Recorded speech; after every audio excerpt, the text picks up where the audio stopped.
الحمد لله نحمده ونستعينه ونستغفره ونعوذ بالله من شرور أنفسنا ومن سيئات أعمالنا من يهده الله فلا مضل له ومن يضلله فلا هادي له ونشهد أن لا إله إلا الله ونشهد أن محمدا عبده ورسوله أما بعد فأعوذ بالله من الشيطان الرجيم بسم الله الرحمن الرحيم وما علمناه الشعر وما ينبغي له إن هو إلا ذكر وقرآن مبين صدق الله العظيم۔ حیات طیبہ نبی علیہ السلام کی ذکر کر رہا تھا۔ آپ کے دادا عبد المطلب کا انتقال 8 ہجری میں ہو گیا۔ اس کے بعد آپ صلی اللہ علیہ وسلم کی کفالت ابو طالب کے پاس آئی اور ابو طالب نے نبی علیہ السلام کی کفالت کا واقعتاً حق ادا کیا، اور عرب کے اندر ابو طالب کا مقام بہت بڑا تھا عبد المطلب کے بعد، کہ ان کو بڑا سردار مانا جاتا تھا۔ نہ صرف یہ کہ بڑا سردار مانا جاتا تھا، بلکہ بہت سارے ایسے مقامات تھے کہ جب عربوں میں پریشانی آتی، بیماری آتی، فاقہ آتا یا بارش کا برسنا بند ہو جاتا تو وہ جا کے مختلف مقامات پر دعا کیا کرتے، جیسے کبھی جبل رحمت پہ چڑھ کے دعا کرتے، کبھی عرفات پہ جا کے دعا کرتے۔ تو جب وہ ابو طالب کو اپنے ساتھ لے کر جاتے اور ابو طالب دعا کرتے تو فوراً دعا قبول ہو جاتی تھی۔ تو اس طرح کے اقبالات ابو طالب کو حاصل تھے، ایسے ہی عبد المطلب کو بھی حاصل تھے، اور ایسے ہی قصیب انقلاب تک تمام لوگوں کو حاصل تھے جو نبی علیہ السلام کے جد امجد رہے ہیں۔ تو عربوں میں نبی علیہ السلام کے خاندان کی جو حیثیت تھی وہ ایکسیپٹیبل تھی، اور نہ صرف یہ کہ دنیاوی اعتبار سے ایکسیپٹیبل تھی، بلکہ یہ لوگ روحانی اعتبار سے بھی ان کو بڑا مانتے تھے اور سمجھتے تھے۔ چنانچہ ابو طالب نبی علیہ السلام کی زندگی کے بہت سے کرشمات کو دیکھ چکے تھے۔ ان میں ایک یہ بھی ہے، میں بہت مختصر بیان کروں گا تاکہ ہم اس سیرت کے موضوع کے اوپر تفصیلات جو اصل موضوع ہے اس پہ بات کر سکیں۔ نبی علیہ السلام جب 12 برس کی عمر کے ہوئے، ابو طالب جو تھے وہ تجارت کے سفر کے لیے شام جا رہے تھے، تو نبی علیہ السلام کو ابو طالب کی جدائی برداشت نہ ہوئی۔ دوسری طرف جس بچے کا کوئی بھی نہ ہو، یعنی نہ دادا رہا، نہ ماں رہی، نہ باپ رہا، تو ظاہری بات ہے ایسا بچہ دوسروں کی نظر میں بڑا خاص ہوتا ہے اور دوسرے لوگ اس کا خیال بھی کرتے ہیں۔ لیکن اس کے باوجود بہت سارے امتیازات، بہت ساری اسپیشلٹی نبی علیہ السلام کو حاصل تھی، جس کا عرب ابھی سے جانتے تھے، عرب جس کو ابھی سے پہچانتے تھے۔ بطور مثال ایسا تھا کہ عرب میں جب کسی بچے کو آشوب چشم ہو جاتا تھا تو آشوب چشم ایک ایسی بیماری تھی جس سے بچے کی بینائی ختم ہو جاتی تھی، اور بہت سارے لوگ اس وجہ سے نابینا رہ جاتے تھے، زندگی بھر کے لیے معذور ہو جاتے تھے۔ تو وہاں پر عرب میں کچھ راہبین تھے جو اس کا دم کیا کرتے تھے۔ چنانچہ یہ تو آج میڈیکل سائنس نے ترقی کی ہے تو لوگ ان چیزوں پر ہیں، ورنہ آج سے 50-60 سال پیچھے چلے جائیں تو ہمارے جو عام بڑے بوڑھے ہیں ان کا اعتماد دم کے اوپر بہت ہوتا تھا کہ اللہ کا نام پڑھ کے بچے پہ دم کرتے۔ نبی علیہ السلام خود کرتے، اعوذ بکلمات اللہ التامۃ من شر کل شیطان وہم ومن کل عین لامہ۔ آپ حسن و حسین کے اوپر یہ پڑھ کے دم کیا کرتے تھے، معوذتین پڑھ کے دم کیا کرتے تھے۔ تو ایسے عربوں میں اس چیز کا بڑا خاص رواج تھا، اور عجم میں بھی اس چیز کا بڑا رواج رہا ہے، لیکن عجم میں اس کے اندر کفر و شرک کی چیزیں شامل ہوتی چلی گئیں، جس کی وجہ سے یہ چیز بڑی بری ہو گئی ہے۔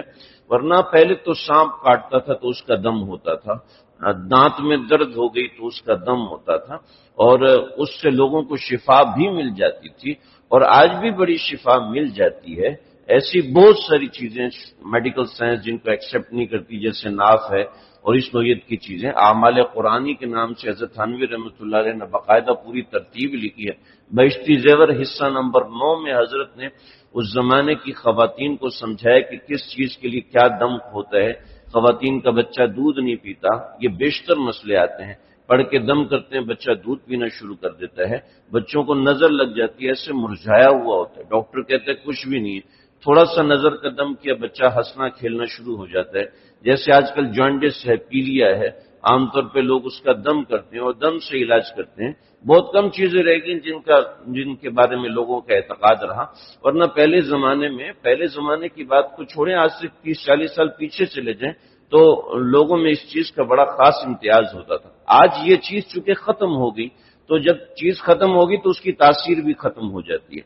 جیسے پہلے زمانے میں لوگ حافظے سے معاملہ کیا کرتے تھے، لکھائی اور پڑھائی اور کتابوں پہ لکھنا یہ رواج نہیں تھا، تو اس زمانے میں ایک محدث کو 7-7 لاکھ حدیثیں یاد ہوتی تھی، 5-5 لاکھ حدیثیں یاد ہوتی تھیں، اور اس زمانے میں یاد کرنے کا رواج تھا۔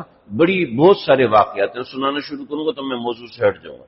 تو جب کسی چیز کا رواج ختم ہو جاتا ہے تو اس چیز کے معاملات بھی ختم ہو جاتے ہیں۔ آج آپ دیکھیے کہ آہستہ آہستہ ہاتھ سے لکھنے کا رواج ختم ہوتا جا رہا ہے، تو ہمارے ہاں خطاط آپ کو نہیں ملیں گے۔ یہ ہم نے مسجد میں خطاطی کروائی ہے، تو یہ مسجد میں خطاطی بڑی لمبا مسئلہ۔ پہلے ایک خطاط آیا، اس نے بالکل خراب لکھ دیا، پھر دوسرا خطاط تلاش کیا، پھر تیسرا خطاط تلاش کیا، بڑی مشکل سے ایک ملا کہ جس نے یہ اس کو کیا، ورنہ تو کمپیوٹر کا زمانہ آ گیا، خطاط ملنا ہی بند ہو گئے۔ پہلے اخبار کی مین ہیڈنگ خطاط لکھا کرتے تھے، اور آج وہ خطاط ختم ہو گئی۔ تو جب وہ کام ختم ہو جاتے ہیں تو فن کے ماہرین بھی آہستہ آہستہ ختم ہو جاتے ہیں۔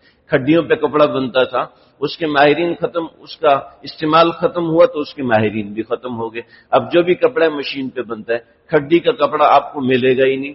آپ کہیں دنیا کے کونے میں چلے جائیں، بڑی مشکل سے کوئی 2-4 بندے ملیں گے، ورنہ کھڈی کا کپڑا آپ کو نہیں ملے گا۔ اور کھڈی کا کپڑا ظاہر بات ہے اس کی ایک اپنی شان ہوتی تھی، ایک مقام ہوتا تھا۔ علماء نے ایک زمانے میں فتویٰ دیا تھا کہ مشین کا بنا ہوا کپڑا پہننا جائز نہیں ہے، کھڈی کا کپڑا پہننا جائز ہے۔ اس کے بعد علماء نے ظاہر بات ہے جب مشین کے اندر وہ کیمیکل جو کہ ناپاک تھے وہ استعمال ہونا بند ہو گئے تو پھر اس کے جواز کا فتویٰ دیا۔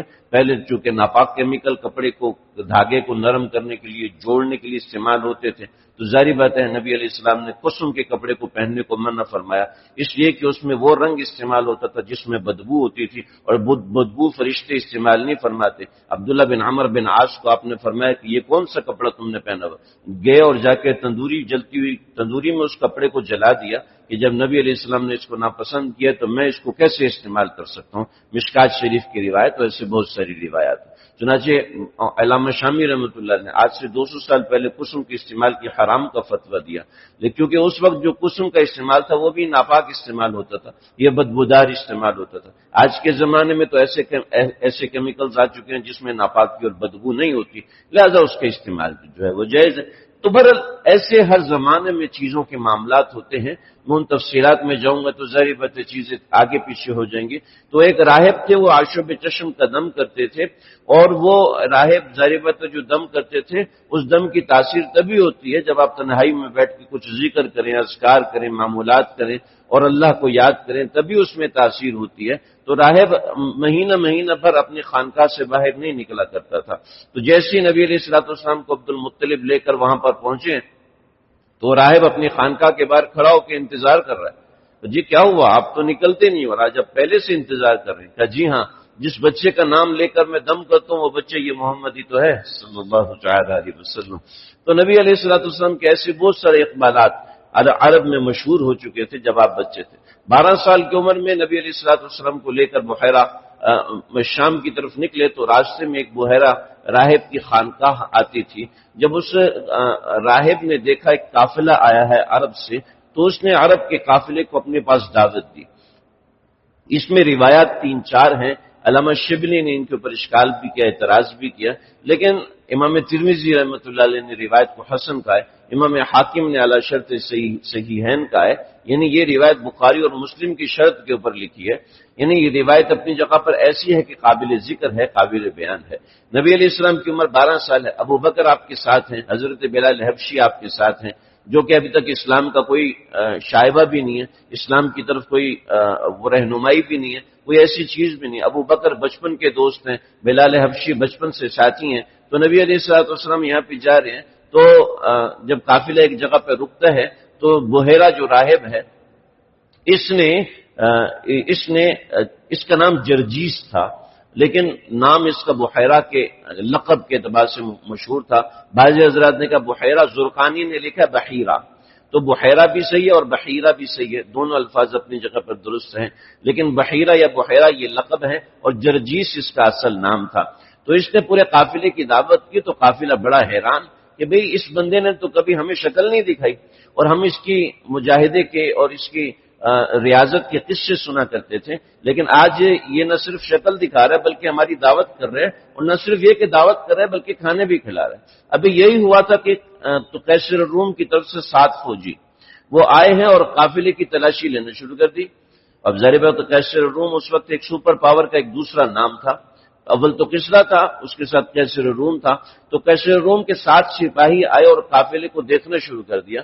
تو بحیرہ نے پوچھا کہ بھی کیا مسئلہ ہے، یہ میرے مہمان ہیں اور تم ان کی تلاشی کیسے لے سکتے ہو مجھ سے اجازت لیے بغیر؟ تو جب انہوں نے بحیرہ کو دیکھا تو کہنے لگے کہ بھئی ہم تو آپ سے بڑے متاثر ہیں، آپ کی محنت، مجاہدات اور آپ کی علمیت کے قصے ہم نے بہت سنے ہیں، یہ ہمیں بڑی خوشی ہوئی کہ ہم نے آپ کی زیارت کر لی ہے۔ اصل میں ہمیں قیصر روم کی طرف سے کچھ علماء نے بھیجا ہے کہ یہاں اس قافلے کے اندر ایک بچہ آیا ہوا ہے جس کی عمر 12 سال ہے، اور اس کی نشانیوں میں سے ایک نشانی یہ ہے کہ اس کے دونوں کندھوں کے درمیان ایک گوشت ابھرا ہوا ہے، اور اس ابھرے ہوئے گوشت کے اوپر کچھ بال ہیں، تو وہ ہم بچے کو تلاش کر رہے ہیں۔ تو بحیرہ کہنے لگا کہ بات ٹھیک ہے، لیکن کیوں تلاش کر رہے ہو؟ اس لیے تلاش کر رہے ہیں کہ وہ بچہ ایسا ہوگا جو بعد میں ہم پہ حملہ کرے گا اور ہمارے تخت پہ قبضہ کرے گا۔ تو بحیرہ کہنے لگا یہ بتاؤ کہ وہ تمہاری کتابوں میں سچ لکھا ہے یا جھوٹ لکھا ہے؟ کہ جی سچ لکھا ہوا ہے۔ کہ جب ہماری کتابوں میں سچ لکھا ہوا ہے تو آج تم اس بچے کو ختم کر دو گے تو وہ کتابیں تو جھوٹی ثابت ہو جائیں گی۔ کہنے لگا ہاں یہ بات بھی ہے کہ جب وہ کتابیں ہی غلط ہیں تو پھر ان کے اوپر اتقان یقین کر کے تم اس بچے کو قتل کرو، یہ کسی بھی طرح مناسب نہیں ہے۔ یہ لوگ ویسے بحیرہ سے بڑے متاثر تھے اور اس کے اس طرح کے لاجیکل آرگومنٹس دیکھے تو فوراً مان گئے، اور بعض روایت میں ہے کہ وہ قیصر روم کی طرف واپس چلے گئے، اور بعض روایت میں ہے کہ انہوں نے بحیرہ سے کہا کہ ہمیں بھی آپ کے ساتھ بیٹھ کے عبادات کرنی ہے، کہ کچھ دیر کی صحبت ہمیں آپ کی ملی ہے جس کی وجہ سے ہمارا دل اندر سے بدلی ہوتا جا رہا ہے، تو آپ برائے مہربانی ہمیں اپنے پاس خدمت کی اجازت دے دیں، کیونکہ واپس جائیں گے اور جا کے جھوٹ بولیں گے تب بھی مریں گے، سچ بولیں گے تب بھی مریں گے، تو آپ ہمیں اپنے پاس رکھ لیں۔ چنانچہ یہ 7 لوگ بحیرہ راہب کے پاس رکے۔ اب بحیرہ ابو طالب کے پاس ہے اور کہنے لگے کہ میں تمہارے قافلے کو بہت دور سے دیکھ رہا ہوں، مجھے یہ بتاؤ کہ تمہارے قافلے کی سب کی دعوت کی ہے، اس دعوت کے اندر کوئی ایک بندہ مسنگ تو نہیں ہے؟ جی کوئی بندہ مسنگ نہیں ہے۔ تب کوئی تو ہے جو پیچھے رہ گیا؟ تو کہنے لگے جی ہاں وہ ایک میرا بھتیجا ہے کہ جس کو میں نے مرابض میں چھوڑا ہے۔ مرابض یعنی جہاں پر جانوروں کو باندھتے ہیں، جہاں بھی قافلے رکا کرتے تھے تو جانوروں کو ایک جگہ باندھتے تھے اور لوگ دوسری جگہ پر قیام کرتے تھے تاکہ جانوروں کی آواز نہ آئے، ان کی بدبو نہ آئے، اور یہ آرام سے اپنا آرام کر سکیں، کھا پی سکیں، اور جانوروں کا چارہ پانی جو ہے وہ الگ سے کیا جا سکے۔ تو کہ میں نے اس کو مرابض میں رکھا ہے، تو وہ ابو طالب کا ہاتھ پکڑا اور لے کر گئے۔ 3-4 روایات ہیں، میں جمع کر کے بتا رہا ہوں۔ تو ابو طالب کی لے کر گئے تو دیکھا نبی علیہ الصلوۃ والسلام وہاں پر ایک جگہ بیٹھے ہیں، اور ایک درخت ہے جو کہ سیدھا ہونے کے بجائے اس طرح ٹیڑھا ہوا پڑا ہے، اور وہ نبی علیہ الصلوۃ والسلام کے اوپر سایہ کیے ہوئے ہے۔ اور بحیرہ کہنے لگا کہ میں آپ کے قافلے کو دور سے آتا دیکھ رہا تھا، اور ایک آسمان پہ بادل کا ایک ٹکڑا ایسا تھا جو تمہارے اوپر سایہ کیے ہوئے تھا، اور وہ سایہ کرتے کرتے یہاں پہنچا۔ مجھے سمجھ میں آ گئی کہ یہ آنے والا وہی بچہ ہے جو آنے والی امت کا نبی مرسل ہے، اور آپ میری بات کا یقین کرو، میری بات کو مانو کہ یہ وہی پیغمبر ہے کہ جس نے آگے چل کے اس امت کی رہنمائی کرنی ہے، لہٰذا آپ اس کو لے کے واپس چلے جائیں۔ چنانچہ بہت ساری روایتیں، بحیرہ نے بعض روایت کے مطابق نبی علیہ الصلوۃ والسلام کی یہاں پشت سے کپڑا ہٹوایا اور مہر نبوت کو دیکھا، اور پھر ابو طالب سے کہنے لگا تمہیں اللہ کا واسطہ دیتا ہوں کہ تم اس بچے کو واپس لے جاؤ، کہ رومی لوگ اس کو دیکھتے ہی پہچان لیں گے، ابھی اس کی عمر چھوٹی ہے اور وہ علامات بہت زیادہ پختہ ہیں، لہٰذا ابھی اس بچے کو لے جاؤ اور واپس مت لانا کم از کم کچھ سالوں تک، کہ جب تک اس کی وہ ظاہری علامتیں جو اس میں موجود ہیں، جیسے جردن مردن 12 سال کے بچے کے جسم پہ بال نہیں ہوتے مگر صرف اس جگہ پر بال ہیں اور اس جگہ پر مہر نبوت پہ بال ہیں، تو یہ خاص علامت نبوت ہے اور خاص علامات میں سے ایک علامت ہے، لہٰذا ایسا نہ ہو کہ وہ لوگ اس کو پہچان لیں اور بچے کو نقصان پہنچانے کی کوشش کریں۔ لہٰذا نبی علیہ الصلوۃ والسلام کو حضرت ابوبکر اور بلال حبشی ان دونوں کے ساتھ واپس بھیجا، اور بحیرہ نے نبی علیہ الصلوۃ والسلام، بعض روایت بڑی تفصیلات ہیں، بعض روایت کے مطابق بحیرہ نے اسلام قبول کیا، شہادت دی، بعض روایت کے مطابق جب آپ نے نبوت کا اعلان کیا تب بحیرہ نے آپ کی نبوت کا اعلان کیا اور نبوت کے اعلان کے اوپر لبیک کہا، اور بعض روایت میں بحیرہ کے اسلام لانے کی کوئی خبر نہیں ملتی، اس کے بارے میں اسلام جو ہے وہ ساکت ہے۔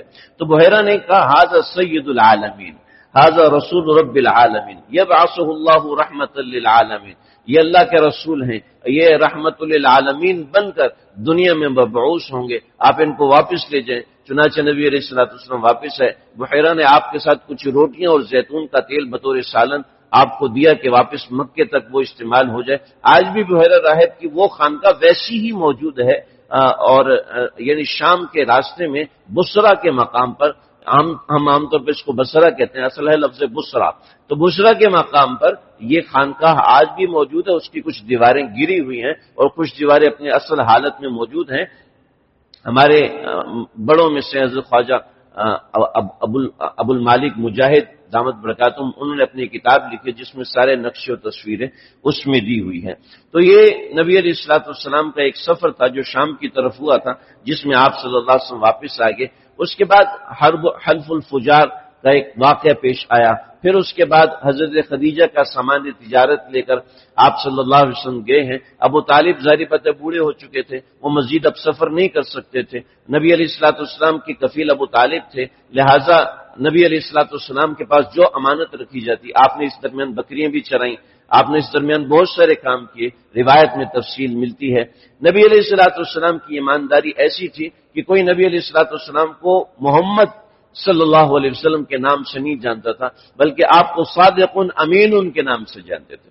صادق امین، بعض روایت میں آتے کہ امین صادق، بعض میں آتے صادق امین، بعض روایت میں صرف امین، بعض میں صرف صادق، یعنی ایک بندہ اپنے لقب سے مشہور ہو جائے تو اس کی نیکی کی علامت ہوتی ہے کہ وہ جو دیانتدار ہے، جو سچا ہے، جو امانت دار ہے، یعنی آپ اپنے نام کی بجائے امانت دار کے نام سے مشہور ہو جائیں تو آپ بتائیے کتنا بڑا اقبال ہے، یہ کتنا بڑا اعزاز ہے۔ چنانچہ حضرت خدیجہ کا مال اتنا ہوتا تھا جتنا پورے اہل مکہ کا مال ہوتا تھا، یعنی مالدار خاتون تھی۔ یہ 1880 میں حضرت خدیجہ کا گھر مسمار کر کے کعبۃ اللہ کا حصہ بنایا گیا۔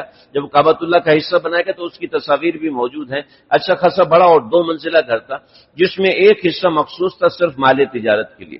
وہاں محراب فاطمی تھا، محراب محمدی بھی اس کے اندر موجود تھی، جس کی تصویریں بھی آپ کو گوگل سے مل جائیں گی۔ تو نبی علیہ الصلوۃ والسلام کا اس گھر کے اندر سارا مال اکٹھا ہوتا تھا، تو وہ سارا مال لے کر نبی علیہ الصلوۃ والسلام گئے۔ حضرت خدیجہ نے کہا کہ میں آپ کو مال بھی دوں گی اور میں آپ کو دوسروں کی نسبت زیادہ منافع بھی دوں گی اور منافع میں حصے دار بھی بناؤں گی۔ چنانچہ نبی علیہ الصلوۃ والسلام مال لے کر نکلے، اور نبی علیہ الصلوۃ والسلام کے ساتھ حضرت خدیجہ کے غلام تھا میسرہ۔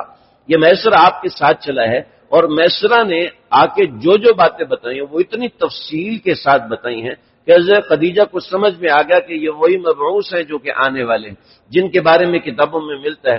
چنانچہ ایک واضح اور مشہور چیز یہ تھی، ایک واضح اور مشہور چیز یہ ہوئی کہ نبی علیہ الصلوۃ والسلام کے اوپر سخت گرمی کے اوپر بھی کبھی بھی آپ کو گرمی نہیں لگی، کیونکہ آپ کے اوپر ہمیشہ تیز دھوپ کے اندر ایک سایہ منڈلاتا رہتا تھا کہ جس کی وجہ سے آپ کے اوپر دھوپ نہیں آتی تھی۔ جب آپ پہ دھوپ نہیں آتی تھی تو آپ کی سواری پہ آپ کے پیچھے بیٹھے ہوئے میسرہ، ان کے اوپر بھی دھوپ نہیں لگتی تھی۔ ہمارے آقا کی شان ہی ایسی ہے، ہمارے آقا فخر موجودات صلی اللہ علیہ وسلم کی شان ہی ایسی ہے کہ آپ کے ساتھ رہنے والوں کو جہنم کی آگ نہیں چھو سکتی ہے، تو یہ دھوپ کیا چیز ہے، دھوپ کہاں کی چیز ہے۔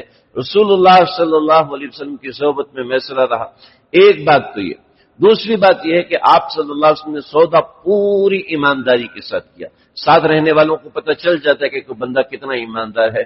ساتھ رہنے والے کبھی اشارہ کر دیتے، کبھی آنکھ کا اشارہ کر دیتے ہیں۔ نبی علیہ السلام نے کبھی بھی آنکھ کا اشارہ اپنے دشمنوں کے لیے نہیں کیا، تو اپنے نفع کے لیے آنکھ کا اشارہ کیا، کبھی زبان سے اشارہ ہو، کبھی ایسا ویسا، کوئی اشارہ ایسا ویسا نبی نے نہیں فرمایا۔ اس کے علاوہ شام میں کسی شخص نے آپ سے کہا کہ تمہارا مال ایسا ہے ویسا ہے تو تم لات اور عزا کی قسم کھاؤ، تو آپ نے فرمایا میں کبھی بھی لات اور عزا کی قسم نہیں کھاتا، یہاں تک کہ آپ نے کبھی بھی کسی دوسری چیز کی قسم اس وقت میں نہیں کھائی۔ تو یہ ایک آپ کی ذات کا اثر تھا جس کو میسرہ نے محسوس کیا۔ پھر میسرہ سمجھ گیا کہ یہ وہی شخصیت ہے جن کے بارے میں کتابوں میں ملتا ہے، کیونکہ عرب کے اندر رہتے ہوئے، ہمارے معاشرے میں رہتے ہوئے، جہاں ہر بندہ شراب پیتا ہے، جہاں ہر بندہ بہت سے ایسے کاموں میں مبتلا ہے جو ناقابل ذکر ہے، وہاں ایسی شخصیت مل جانا یہ ناقابل بیان، کیونکہ جو غلاموں کو ایسا معاملہ کرے کہ جیسے وہ اس کا بھائی ہے، ظاہری بات ہے غلاموں کے ساتھ تو ایسا ہوتا تھا کہ کوئی چھتری غلام اپنے آقا کے اوپر کرتے تھے اور پھر آقا اس غلام کو مار رہا ہوتا تھا کہ تم نے چھتری ہٹا دی، تم نے ایسا کیا ویسا کیا، جبکہ رسول اللہ صلی اللہ علیہ وسلم نے کبھی چھتری اوپر نہ کروائی، نہ کبھی ایسا معاملہ کیا جیسا وہ کسی کے غلام ہے، نہ کبھی کوئی ایسا معاملہ کیا کہ وہ کوئی غلام ہے، بلکہ اپنے بھائیوں کی طرح میسرہ کے ساتھ معاملہ فرمایا، اپنے ساتھ سواری پر سوار کروایا۔ وہاں پر تو بھائی کو اپنی سواری شیئر نہیں کرتا تھا، نبی علیہ الصلوۃ والسلام نے غلام کے ساتھ اپنی سواری شیئر کی ہے، یعنی یہ وہ مزاج نبوت ہے جس کا اثر رسول اللہ صلی اللہ علیہ وسلم کی ذات عالی پر تھا۔ چنانچہ نبی علیہ الصلوۃ والسلام کو میسرہ کا کام تھا کہ وہ آ کے حضرت خدیجہ کو اطلاع کرتا، مگر میسرہ سمجھ چکے تھے، انہوں نے رسول اللہ صلی اللہ علیہ وسلم کو بھیجا۔ حضرت خدیجہ نے دیکھا، وہ گھر کی دوسری منزل پہ بیٹھی تھی کہ دیکھا ایک بادل چلتا ہوا آ رہا ہے۔ میں نے جب سیرت کا مطالعہ کیا تو میں سعودی گیا، اللہ کا شکر ہے پچھلے 10 سالوں سے جا رہا ہوں، تو میں نے ایک محسوس کی چیز کہ 20 دن 30 دن 40 دن وہاں آسمان بالکل صاف ہوتا ہے، وہاں بادل نظر نہیں آتے، کیوں وہاں پہ دھوپ اتنی تیز ہوتی ہے، ہماری دھوپ تو کچھ دھوپ نہیں ہے، وہاں پر نارمل جو ٹمپریچر ہوتا ہے وہ 43 44 سے شروع ہوتا ہے، جو نارمل ٹمپریچر گرمی کا ہے، جب پیک پہ جاتا ہے تو 55 پہ جاتا ہے، تو وہاں پر بادل کا نام و نشان نہیں۔ ہمارے پاکستان میں تو بہت بادل ہوتا ہے، بہت زیادہ بادل ہوتا ہے، اس لیے کہ یہ زرعی زمین ہے، یہاں بادل بہت زیادہ ہوتا ہے، لیکن عرب کی سرزمین پہ بہت دور بھی جا کے آپ کو ایک بادل کا ایک ٹکڑا نہیں ملے، تو کوئی بہت اوپر کوئی ایک چھوٹی سی لائن مل جائے۔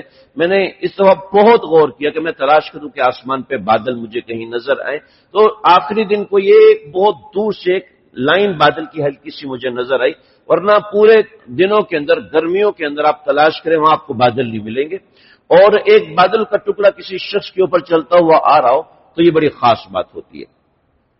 عام طور پہ یہ چیز سمجھ میں نہیں آتی، لیکن ہم لوگ جب مسائل پڑھتے ہیں، مطالعہ کرتے ہیں، بہت ساری ایسی چیزیں کرتے ہیں تو ہم معاملات پہ غور کرتے ہیں۔ بطور مثال ایک چیز ہمارے معاشرے میں ہے کہ یہ ناجائز ہے، تو کچھ لوگ ایسے ہوتے ہیں جن کو کہتے ہیں یار ٹھیک ہے شریعت میں ہے کہ ناجائز ہے، لیکن یہ سمجھ میں نہیں آتا، یہ ناجائز ہے ٹھیک ہے، مولوی صاحب نے بتایا، مفتی صاحب نے فتویٰ دیا، لیکن یہ تھوڑا سا کھٹک رہے مجھے، یہ کیونکہ فلاں حدیث میں ایسے آیا، مولوی صاحب زیادہ بہتر جانتے، لیکن کچھ ایسا ہے، کچھ اس میں گڑبڑ ہے، سوچنا چاہیے اس کے بارے میں غور کرنا چاہیے۔ تو ایسے ہی عرب کے اندر یہ بات مشہور تھی کہ ہمیں ہمارے لات منات اور عزا، مگر کچھ لوگ ایسے تھے جو سمجھتے تھے نہیں یہ بت تو ہمیں نہیں پیدا کر سکتے، یہ بت تو ایسا نہیں۔ کچھ لوگ ایسے تھے جو ان باتوں پہ غور کرتے تھے مگر چپ ہو جاتے تھے، اور جب ان کو اپنی آنکھوں کے سامنے وہ مشاہد نظر آتے تھے تو پھر کہتے تھے ہاں واقعتاً یہ کوئی چیز ہے۔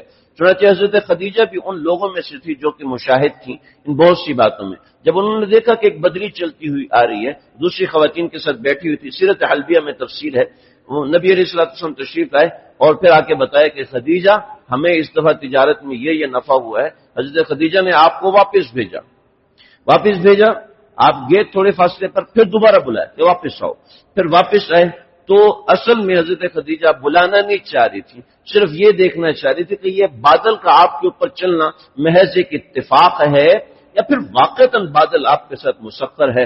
جب یہ دیکھا تو سمجھ گئی کہ واقعتاً یہ وہ خاص شخصیت ہے جن کے معاملات ہم بڑوں سے سنتے آئے ہیں، ورقہ بن نوفل سے دیکھتے ہوئے آئے ہیں۔ چنانچہ حضرت خدیجہ نے آپ کو پیغام نکاح بھیجا، حضرت خدیجہ کے پیغام نکاح پر آپ نے نکاح کو قبول کیا، حضرت ابو طالب نے آپ کا نکاح پڑھایا اور وہاں پر خطبہ دیا کہ نبی علیہ الصلوۃ والسلام فإن محمد ممن لا يؤذن به فتى من قریش میں محمد کے جیسا کوئی نوجوان نہیں عام طور پہ جب شادی ہوتی ہے تو ایسی تعریفیں کی جاتی کہ تیرے جیسا چہرہ تو ہے نہیں، تیرے جیسا خوبصورت تو کوئی ہو نہیں سکتا، الا رجا به شرفا ونبلا وفضلا وعقلا، کہ شرف اور عقل اور نبل اور فضل ان سب کے اعتبار سے آپ سب سے بہتر ہیں۔ فإن كان في المال قل، اگرچہ یہ مالداری کے اعتبار سے کمزور ہے، لیکن فإنه ظل زائل، لیکن ان کا ایک ایسا سایہ ہے، ایک ایسا سایہ ہے جو بڑا لمبا ہے، جو بڑا لمبا چلنے والا ہے، جو بڑی شرف والا ہے۔ لیکن یہ جو مال ہے یہ عاریت مسترجعۃ، یہ جو مال ہوتا ہے یہ تو بندے کے پاس عاریت کے طور پہ ہوتا ہے، ایسا نہیں کہ وہ اس کا مالک ہوتا ہے۔ مسترجعۃ، یہ مال ایسا ہوتا ہے جو انسان سے چھین لیا جائے گا، واپس لے لیا جائے گا۔ ولو فی خدیجہ بنت خویلد رغبۃ، لیکن اگرچہ حضرت خدیجہ کے پاس یہ مال ہے مگر آپ کے لیے بڑی رغبت اس میں موجود ہے۔ یوں حضرت ابو طالب نے نبی علیہ الصلوۃ والسلام کا نکاح حضرت خدیجہ سے کروایا۔ یہاں بہت سارے لوگ عجیب عجیب باتیں کرتے ہیں، جی ایک غیر مسلم نے نکاح پڑھایا تو نکاح کیسے ہو گیا؟ غیر مسلم کے نکاح پڑھانے سے نکاح کا کوئی واسطہ نہیں ہوتا، اصل تو نکاح ایجاب و قبول کا نام ہے، ایجاب و قبول ہو گیا تو نکاح ہو گیا۔ تو بہرحال یہ ایک اپنی جگہ، یہاں پر آپ صلی اللہ علیہ وسلم حضرت خدیجہ کے ساتھ 25 سال کی عمر ہے، حضرت خدیجہ کی عمر 40 برس ہے، دو ان کے شوہر پہلے فوت ہو چکے تھے، طاہرہ ان کا لقب تھا، نام حضرت خدیجہ تھا، عرب کی سب سے بڑی تاجرہ تھی۔ ابو لہب اور کئی ایسے مالدار لوگوں نے حضرت خدیجہ کو پیغام نکاح بھیجا تھا مگر حضرت خدیجہ نے پیغام نکاح قبول نہیں فرمایا تھا۔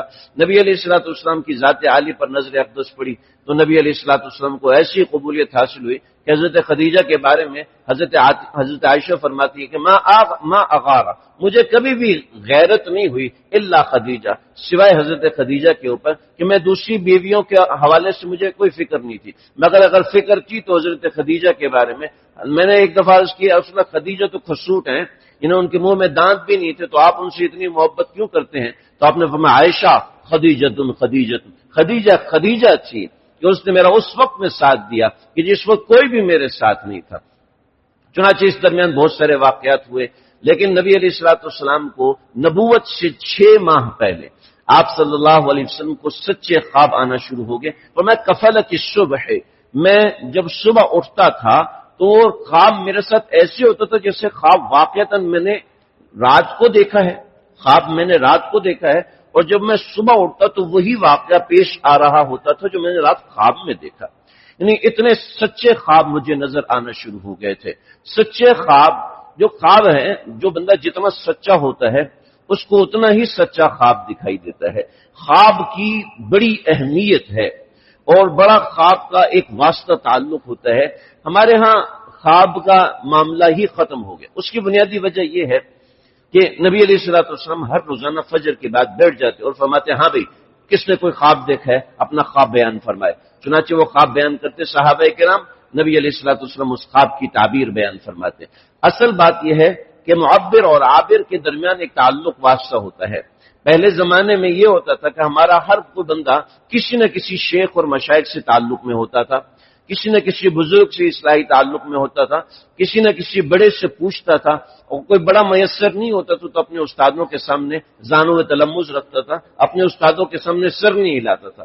آج تو ہماری رہنمائی کو وہ سلسلہ ہی ختم ہو گیا کہ شاگرد اپنے استادوں کو سمجھتا ہے یہ تو ٹیوشن فیس لینے والا استاد ہے، اور استاد بھی اپنے شاگردوں کو سمجھتا ہے کہ یہ مالدار ہے تو اسے ٹیوشن فیس زیادہ ملے گی۔ آج وہ شاگردی اور استادی کا معاملہ ہی ختم ہو گیا، وہ تعلق جو اللہ کے لیے ہوتا تھا وہ تعلق بھی ختم ہو گیا۔ سوشل میڈیا نے جو امام اور مقتدی کا تعلق تھا وہ بھی ختم کر دیا کہ سوشل میڈیا ہے، سوشل میڈیا میں بیٹھے ہوئے لوگ کہتے ہیں جی تمہاری مسجد کے امام سب ایسے ہیں ویسے ہیں، ان سے تعلق بھی ختم کروا دیا اور استاد سے تعلق بھی ختم کروا دیا۔ ماں باپ کو تو صرف وہ اولاد اچھی لگتی ہے جو زیادہ کماتی ہو، ماں باپ کو بھی خپتی کروا دیا۔ ہم ایسی کتابوں کو قابل ضبطی سمجھتے ہیں جن کو پڑھ کے بچے باپ کو خپتی سمجھتے ہیں۔ اب استاد کون ہے؟ اب استاد یوٹیوب، اب استاد کون ہے؟ اب استاد انسٹاگرام ہے، اب استاد کون ہے؟ اب استاد فیس بک ہے۔ چنانچہ اس کے اندر احساسات نہیں ہیں، ہم بھی احساسات سے عاری ہوتے جا رہے ہیں۔ اس کے اندر دل کی ترجمانی کا ذریعہ نہیں ہے، ہم بھی دل کی ترجمانی سے خالی ہو چکے ہیں۔ ہماری نسل کو رونالڈو میسی کا پتہ ہے لیکن ابو بکر اور عمر کا نہیں پتہ۔ ابو بکر اور عمر کا جو سلوگن ہے وہ نہیں جانتے، رسول اللہ صلی اللہ علیہ وسلم کا طریقہ کار نہیں جانتے۔ چنانچہ پہلے زمانے کی میں بات کیا کروں، آج سے 30-40 سال پہلے ہی کی بات ہے کہ لوگ مسجد میں بیٹھے رہتے تھے اور مسائل پوچھتے تھے، مسائل سے انہماک ہوتا تھا۔ آج تو دوسرا اسلام مسجد سے باہر ہوتا ہے کہ جیسے مسجد سے عاجز آ چکے، اور ایک بڑی امت ہماری 80%، 70% طبقہ مسجد ہی نہیں آتا، مسجد میں آتے نہیں۔ قصوروار کون ہے؟ قصوروار مولوی صاحب ہے۔ کیوں جی؟ اس لیے کہ کسی دوسرے کو قصوروار ٹھہرانا دنیا کا سب سے آسان کام ہے۔ لہذا قصوروار میرے اماں ابا ہیں، آپ قصوروار ہیں اس لیے میں پڑھ نہیں سکا، مولوی صاحب قصوروار ہیں اس لیے میں دین میں آگے بڑھ نہیں سکا، اور ہمارے ٹیچر ایسے نکمے مجھے ملے چنانچہ میں آج ایجوکیشن میں اوپر چڑھ نہیں سکا۔ ارے میاں آپ نکمے کیوں ہو؟ آپ کیوں نکمے ہو؟ ہر جگہ آپ کو نکمے لوگ ہی میسر آ رہے ہیں۔ دوسرا بچہ کامیاب ہو رہا ہے، وہ کیسے کامیاب ہو رہا ہے؟ اس کے لیے کوئی بہانہ ہے۔ چنانچہ جو انسان اپنے بڑوں سے مستغنی ہو جاتا ہے، اپنے بڑوں سے کٹ آف ہو جاتا ہے، اپنے بڑوں پہ اعتماد کرنا بند کر دیتا ہے، اس کی ترقی ہو نہیں سکتی، کبھی ترقی نہیں ہو سکتی۔ اس پیسہ کما لے گا، مال کما لے گا، مگر ترقی نہیں ہوگی جو اپنے بڑوں سے کٹ آف ہو جائے گا۔ لہذا جو بھی کسی کا بڑا ہے، اپنے بڑوں سے خوش گمانی رکھو، اپنے بڑوں سے اچھا گمان رکھو، اپنے چھوٹوں کے بارے میں کرو بدگمانی تھی، بدگمانی پھر بھی اجازت نہیں ہے، لیکن میں کہہ رہا ہوں کرنی ہے بدگمانی تو چھوٹوں سے کر لو، اس سے کچھ تربیت کر سکو۔ اپنے بڑوں سے جو عمر میں بڑے ہیں، جو رتبے میں بڑے ہیں، جو علم میں بڑے ہیں، جو اخلاق میں بڑے ہیں، ان کے بارے میں ہمیشہ خوش گمانی رکھنا، ہمیشہ ان کے بارے میں خوش گمانی رکھیں گے تو کامیابی ہوگی۔ اگر ان کے بارے میں آپ بدگمان ہیں، اپنے ماں کے بارے میں بدگمان ہیں، اپنے باپ کے بارے میں بدگمان ہے، اپنے استاد کے بارے میں بدگمان ہے، تو یہ بدگمانی آپ کو تباہ کر دے گی۔ پیسے کما لو گے، انسان نہیں بن سکو گے۔ اپنے ساتھ کتے کو پال لیں گے، اولاد کو نہیں پالیں گے۔ کیوں؟ آپ کو اعتماد کرنا سکھایا نہیں گیا، آپ کو اعتقاد کرنا نہیں سکھائے گا۔ آپ وہ کرتے ہو جو آپ کو نظر آتا ہے۔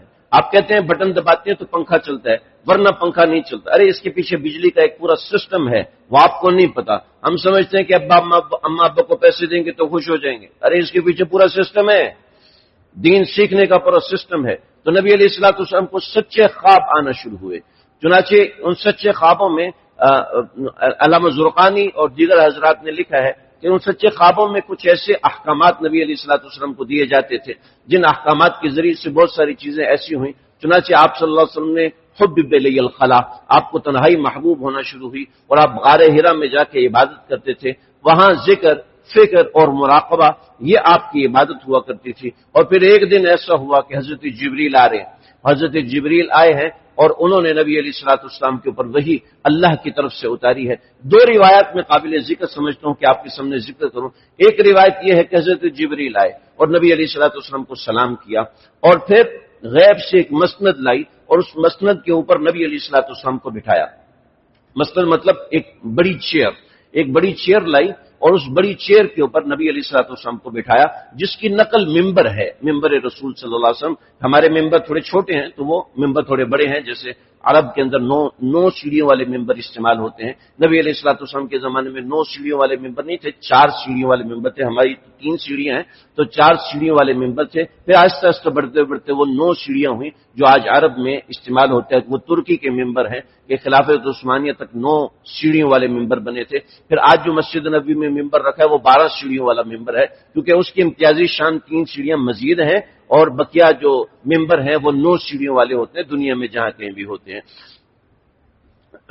نبی علیہ الصلوۃ والسلام کو ایک مسند پہ بٹھایا گیا، اور نبی علیہ الصلوۃ والسلام کو حضرت جبریل نے آپ کی نبوت کی بشارت دی، اور نبوت کی بشارت کے بعد نبی علیہ الصلوۃ والسلام کے سامنے ایک کپڑے پہ لکھی ہوئی، ایک سبز رنگ کے کپڑے پہ لکھی ہوئی ایک عبارت پیش کی گئی، اقرأ بسم ربک الذی خلق خلق الانسان من علق۔ جب آپ نے اس کو دیکھا تو آپ نے فرمایا ما انا بقاری، میں اس کو پڑھنے والا نہیں ہوں، میں پڑھنا جانتا نہیں ہوں۔ تو حضرت جبریل نے فضمنی ضما شدیدا حتى جحد مني جحد، نبی علیہ الصلوۃ والسلام فرماتے مجھے حضرت جبریل نے اپنے سینے سے لگایا اور اتنی زور سے دبایا کہ ایسے لگا کہ جیسے میرے اوپر بڑی سخت مشقت ہوئی ہے، اور جب مجھے چھوڑا اور پھر کہا کہ آپ اس کو پڑھیے، فرمایا ما انا بقارئ، پھر دوسری مرتبہ، پھر تیسری مرتبہ سینے سے لگایا، اور تیسری مرتبہ سینے سے لگانا تھا کہ اس کو دیکھے بغیر آپ کی زبان اقدس پر خود بخود جاری ہوا، اقرأ بسم ربک الذی خلق خلق الانسان من علق اقرأ وربک الاکرم الذی علم بالقلم علم الانسان ما لم یعلم، یہ پہلی وحی نازل ہوئی۔ دوسری وحی میں اس نشست کا کوئی ذکر نہیں ہے، صرف ایسا ہے کہ حضرت جبریل آئے ہیں، اور آپ اگر اللہ آپ کو موقع دے، ہمیں بھی موقع دے بار بار، آپ غار حرا پہ چڑھتے ہیں تو غار حرا پہ چڑھنے کے لیے کافی اوپر جانا پڑتا ہے، لیکن جہاں ایک پلین جگہ آتی ہے وہاں پر آپ جب غار حرا کی طرف کمر کرتے ہیں تو ایک سامنے پہاڑ ہے، چھوٹا پہاڑ ہے، دور سے نظر آ جاتا ہے چھوٹا پہاڑ، سڑک سے نظر آتا ہے پہلے چھوٹا پہاڑ، اس کے اوپر غار حرا والا پہاڑ جو جبل رحمت ہے۔ تو یہ چھوٹے پہاڑ کے اوپر روشنی پڑی، بعض روایت میں سبز رنگ کی روشنی، بعض میں سفید رنگ کا نور، وہاں نور پڑا، اور پھر آپ صلی اللہ علیہ وسلم پہ اس نور کا انعکاس ہوا، اور پھر اس کے بعد حضرت جبریل آپ کے سامنے آئے ایک انسانی شکل میں، یعنی پورا انسان جو آسمان تک انسان تھا، اور یعنی فرشتہ انسانی شکل میں، پھر وہ غار حرا کے اندر آئے اور نبی علیہ الصلوۃ والسلام کے سینے سے اپنے سینے کو ملایا، اور ضمنی ضمن شدیدا، بہت زور سے ملایا، کہا اقرا پڑھیے، اقرا پڑھیے، اقرا پڑھیے۔ یہ روایت اس طرح ہے، بل دونوں روایات ہیں، دونوں اپنی جگہ پر درست ہیں۔ نبی علیہ الصلوۃ والسلام پر یوں وحی نازل ہوئی ہے، نبی علیہ الصلوۃ والسلام گھبرا کے، اور بعض روایت کے مطابق گھبرائے، مگر جیسے ہی آپ نیچے اترے تو پتھروں نے، جو غار حرا کے پتھر ہیں، جو جبل رحمت کے پتھر ہیں، انہوں نے الصلاۃ والسلام علیک یا رسول اللہ، الصلاۃ والسلام علیک یا رسول اللہ کے الفاظ استعمال کرنا شروع کر دیے، اور وہاں پہ کچھ پودے بھی تھے جنہوں نے یہ کلمات کہنے شروع کر دیے۔ اگر آپ چڑھیں، میں دونوں راستوں سے چڑھا ہوں، جو آج معروف راستہ ہے اور ایک دوسرا راستہ، دونوں راستوں سے چڑھا ہوں، تو نیچے جا کے کچھ پودے آتے ہیں، اوپر پہاڑ پہ کچھ پودے نہیں، پہلے بندر بہت زیادہ ہوتے تھے تو شاید پودے وغیرہ بھی پہلے ہوتے ہوں، لیکن میں نے تو اس اوپر پودے نہیں دیکھے، البتہ نیچے پودے ہیں، البتہ اوپر خشک جھاڑیاں ضرور ہوتی ہیں۔ تو وہ پودوں نے آپ کو الصلاۃ والسلام علیک یا رسول اللہ یہ کلمات ہیں، یا حبیب اللہ کے کلمات نہیں، الصلاۃ والسلام علیک یا رسول اللہ کے کلمات ہیں۔ ان کلمات سے آپ صلی اللہ علیہ وسلم کو بڑی تسلی ہوئی، تشفی ہوئی، آپ گھر تشریف لائے، حضرت خدیجہ سے کہا زملونی زملونی، مجھے چادر اڑائیے۔ جب آپ کو کچھ تسلی ہوئی تو آپ نے حضرت خدیجہ کو سارا قصہ سنایا۔ یہ نبوت کا آغاز ہے، اور پھر نبوت کے آغاز کے بعد رسالت کس طرح آپ کو ملی ہے، اور پھر حضرت جبریل نے آپ کو کیا کچھ سکھایا ہے، اس کی چیزیں انشاءاللہ آئندہ ذکر کروں گا۔ اللہ تعالیٰ سمجھنے کے عمل کرنے کی توفیق عطا فرمائے۔